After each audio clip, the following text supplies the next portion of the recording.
Real-world example. In the face of one of the worst threats our state has ever seen, Santa Rosa Junior College partnered with other agencies to really support the community during the 2017 Tubbs fire. The campus offered fire relief to those who lost their houses in the fire, and Student Health Services partnered with the Student Resource Center, Phi Theta Kappa, Student Government, and the Redwood Empire Food Bank to distribute fruit, vegetables, and other food. Weekly mindfulness meetups and fire recovery support groups were made available to students in order to help get them through the rest of the semester.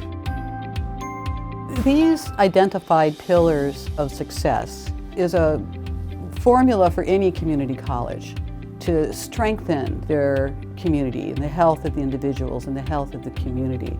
It's taken some time to build all of these relationships and all of these ways that we relate to each other.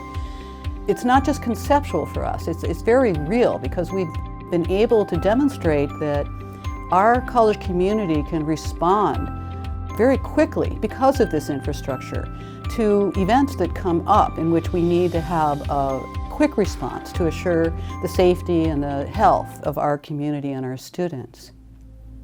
I remember waking up that morning and,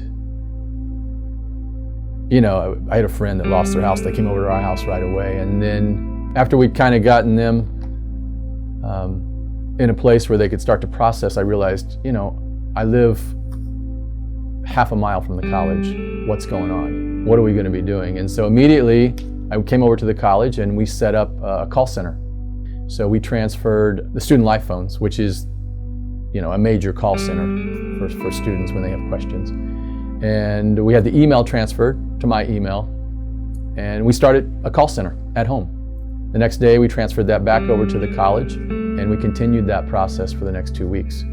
Students would call in, email, and have questions about a number of things. And we became kind of information central, creating an FAQ, and then developing kind of our own support team of people that were available, doing a morning briefing every morning about how we were going to support students. We were in touch with all the community resources that were open, and we made sure we had a listing of all the resources. We would constantly be gathering different resources, places people could go who had lost their homes.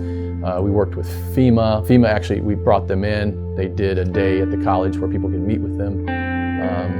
There wasn't a resource, and we have a resource center in my department, a basic needs resource center. So that we got that up and going immediately, and they started providing all the different information, referrals that they could. My department was kind of right in the middle of all that, working with public relations and the EOC, the Emergency Operations Center.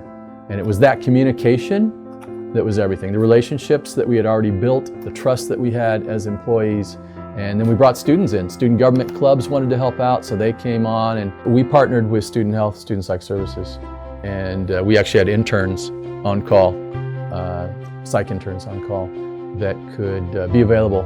If anybody called in and needed to talk to somebody on another level, we had that available. I think our relationship with Student Health, Student Psych, we had already had a relationship. Student life and student health, there's a nexus there. Sure, we're working with basic needs. We're dealing with the holistic development of students. And so that relationship between student life, student health, that was instrumental as we moved forward.